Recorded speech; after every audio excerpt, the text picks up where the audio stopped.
ज़ुबैर साहब, इसहाक डार साहब आ गए और हमें खाकान नजीब साहब भी ज्वाइन करें। हमारी जो मईशत है और जारी बात है वो एक इम्पार्शियल एनालिसिस भी हमारे सामने आएगा, हम जरा उनसे भी एवेल्यूएट करवाएंगे। बट ज़ुबैर साहब, डू यू थिंक कि इसहाक डार साहब अभी रिसेंटली उन्होंने आने से पहले हमारे प्रोग्राम में इंटरव्यू दिया तो he wasn't really happy with the way things were going, but do you see some like major policy shift? Ishaq Dar साहब का जो तरीका कार है कि वो बहुत सारी चीज़ों को स्ट्रांगली मॉनिटर भी करते हैं, रुपी डॉलर पैरिटी जो है उसका भी बड़ा ख्याल रखते हैं और वो समझते हैं कि उनका चैलेंज भी अब सबसे बड़ा यही है। सो आपको लगता है कि कोई बड़ा मेजर शिफ्ट आने जा रहा है पाकिस्तान की जो मुआशी मामलात हैं उनको लेकर?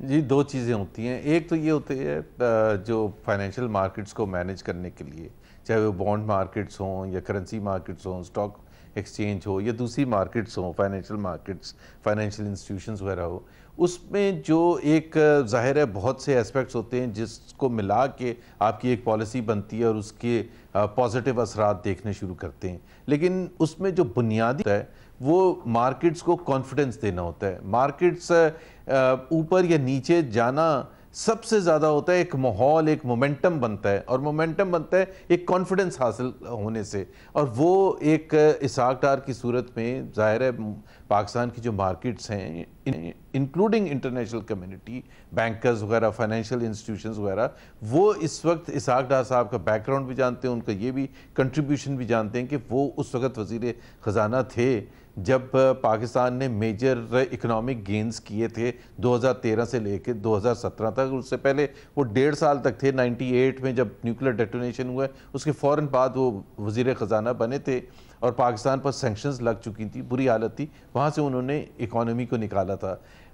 दूसरी बात यह है कि हाँ, वो मैनेजमेंट के हवाले से कोई चीज़ की भी मैनेजमेंट तो नहीं आप फ्री फॉल छोड़ सकते कि जी मार्केट डिटर्मिन करेगी। मार्केट, इसहाक डार साहब पर पहले जो इल्ज़ाम लगाया जाता था कि वो डॉलर को कंट्रोल करते हैं मार्केट में डॉलर फेंक के, इस वक्त तो डॉलर है ही नहीं स्टेट बैंक के पाकिस्तान, तो वो डॉलर फेंक ही नहीं सकते। But there are several measures including आप जो बैंक्स हैं वो किस तरह से हैंडल कर रहे हैं, उनके जो ट्रेजरी हेड्स हैं वो किस तरह से उतार चढ़ाव में कंट्रीब्यूट कर रहे हैं डॉलर के लिए अननेसेसरीली, जो कि एक रोल रहा है। फिर बहुत अरसा हमारे पास गवर्नर स्टेट बैंक नहीं थे, एक्टिंग गवर्नर थे। एक्टिंग गवर्नर जाहिर सी बात है उनका क्या इंटरेस्ट था कि जी डॉलर कहाँ जा रहा है नहीं जा रहा। ये डॉलर की मैं इसलिए बात कर रहा हूँ और इसहाक डार की बुनियादी वजह थी पाकिस्तान में महंगाई बढ़ने की पिछले कुछ अरसे में। सो अगर डॉलर को आपने उसकी लेवल्स को ठीक नहीं किया तो फिर महंगाई को भी नहीं आप ठीक कर सकेंगे। और वो पाकिस्तान मुस्लिम लीग, ये मैं बिल्कुल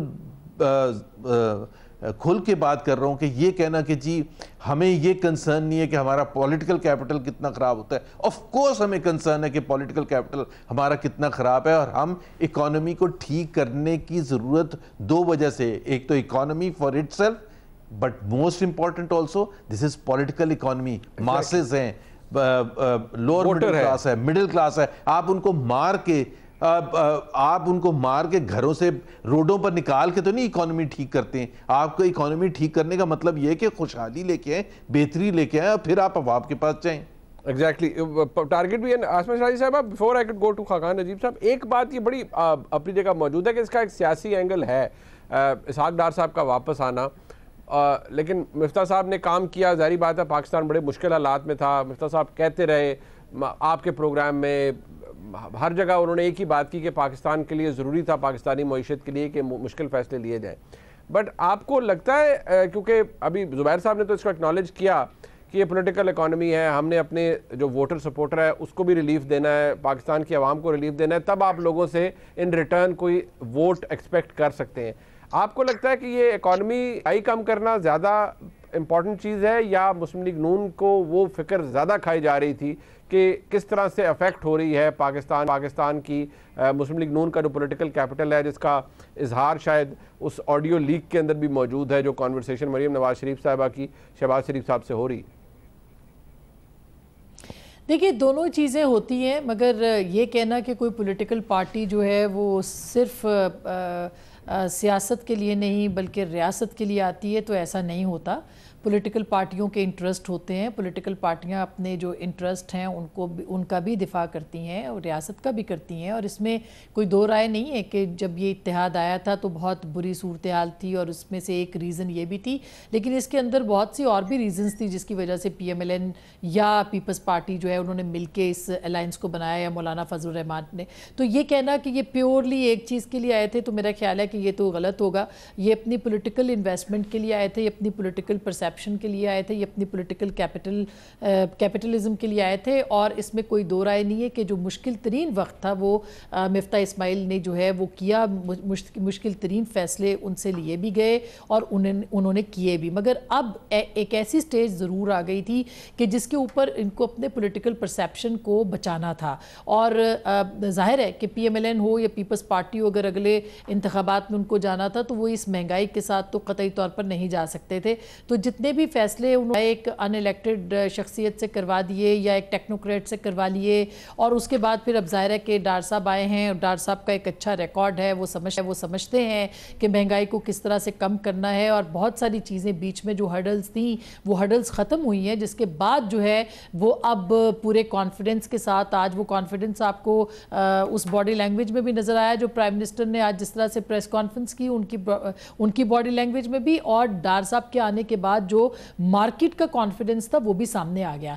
तो ये बात अब, लेकिन एक बात बिल्कुल मुनीब वाज़ेह है कि ये पॉलिटिकल परसेप्शन के पाकिस्तान मुस्लिम लीग नवाज डूअर है, वो मुश्किल हालात में मुल्क को निकालती है। ये मेरे ख्याल एक बहुत बड़ा चैलेंज होगा इस वक्त। अगर ये नहीं निकाल पाए इस दफ़ा, महंगाई में कमी ना हुई, डॉलर नीचे नहीं आया, तो फिर आप ये समझ सकते हैं कि पाकिस्तान के अंदर पंजाब की सबसे बड़ी जमात पहले अपने आप को PMLN कहती थी पिछले इंतखाबात में, तो मेरा ख्याल है कि उनका जो पॉलिटिकल कैपिटल है वो एट स्टेक होगा। मेरा ख्याल है ये आखिरी मौका हमें समझना चाहिए कि PMLN के पास है कि वो परफॉर्म करके अपने पॉलिटिकल कैपिटल को बचाए। ये आखिरी मौका ज़ाहिर बात है, और मेरे ख्याल में और ये रिफ्लेक्ट भी कर रहा है।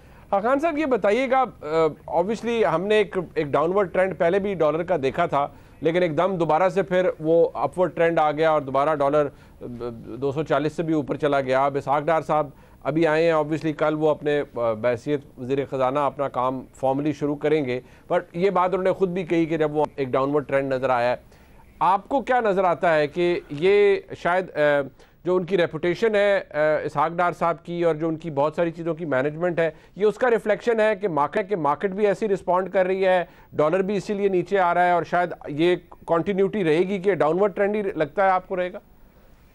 Munib, thank you for having me, it's always my pleasure to be on Geo. Muneeb देखिए, सबसे बड़ी बात यह है कि हमें यह समझना है कि इस वक्त मुल्क में इस वक्त जो सूरत हाल है वो है क्या।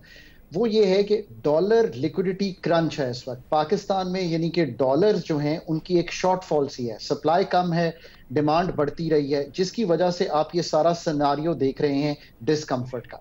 इस वक्त जो हो रहा है वो ये है कि एक सेंटिमेंट जो है जो इस वजह से बहुत नीचे चला गया था, उसमें एक थोड़ा सा रिवाइवल आया है, बिकॉज लोग, मार्केट्स, प्लेयर्स, इकोनॉमिक एजेंट्स ये देख रहे हैं कि एक नई टीम जो है वो इसको अब लेकर चलेगी, और उस नई टीम का जो एक generally they are more conscious on the rate of the रूपी।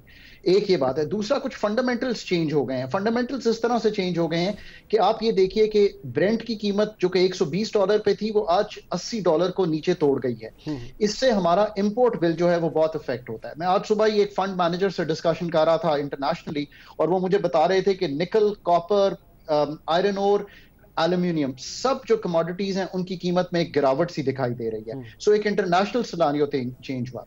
तीसरी एक और चीज चेंज हुई है, और वो ये हुई है कि फ्लड के बाद और IMF के बाद हमें डॉलर्स आ नहीं रहे थे जो आने चाहिए थे। उसके दो कंफर्ट्स क्रिएट किए हैं मल्टीलैटरल्स ने, और मैंने हमेशा कहा है कि जो भी वजीर खजाना आएगा या जो भी वजीर खजाना ने करना है, उसका जो फर्स्ट जो एक्शन है वो मल्टीलैटरल्स के साथ होना चाहिए पाकिस्तान को इस डॉलर लिक्विडिटी क्रंच से निकालने के लिए। तो आपको IMF के बाद अब वर्ल्ड बैंक ने ये कहा कि $2 अरब की रीअप्रोप्रिएशन कर देंगे। रीअप्रोप्रिएशन से ये मतलब है कि जो प्रोजेक्ट्स ऑलरेडी स्लो हैं, ये हमारे एक सिस्टम का हिस्सा है, तो उनको शिफ्ट कर देंगे ऑन इंफ्रास्ट्रक्चर प्रोजेक्ट्स जो कि तेज हैं। Project financing is very very good financing for the country. 2-2.5% पे होती है, 25 साल की इसकी जेस्टेशन होती है। एक एडीबी ने आपको कहा कि वो $1.5 अरब आपको काउंटर सिक्लिकल फैसिलिटी में दे देंगे। सो यू कैन सी कि सेंटिमेंट चेंज हुआ, इंटरनेशनल कमोडिटी प्राइसेस चेंज हुई, फंडामेंटल्स जो है थोड़े से पाकिस्तान के तब्दील हुए। इन सब ने आपको एक थोड़ी सी आप कहेंगे कि एक थोड़ी सी रे ऑफ होप दी है।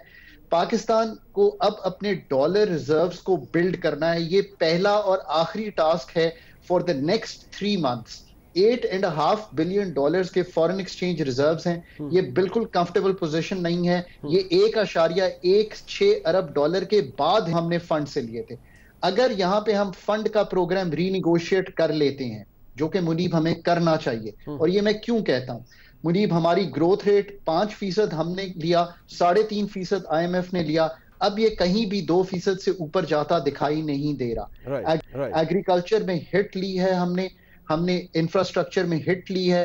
हमें PDL रीनिगोशिएट करना चाहिए जो 850 अरब का कलेक्ट होना है। ओवरऑल मैक्रो फ्रेमवर्क और टीम ये समझती है, आई एम श्योर 2016 में भी इसी टीम ने फंड के साथ निगोशिएट किया था। मैं इस टीम का हिस्सा था तब, जुबैर साहब भी इस टीम का हिस्सा थे, और हमने फंड के साथ सक्सेसफुली निगोशिएट किया था और ओनली प्रोग्राम कंप्लीट किया था। I think the same needs to be repeated. अगर ये हम कर पाते हैं तो एक थोड़ा सा कंफर्ट लेवल डेवलप हो जाएगा। फंड को भी आई थिंक अब ये समझ आ जाएगी कि मैक्रो स्टेबिलिटी नहीं आ रही, बावजूद उसके जो हालात उन्होंने ग्रॉस फाइनेंसिंग के देखे हैं। तो इसको लेकर अगर हम आगे चलेंगे तो I think the worst is probably over if we can build from here.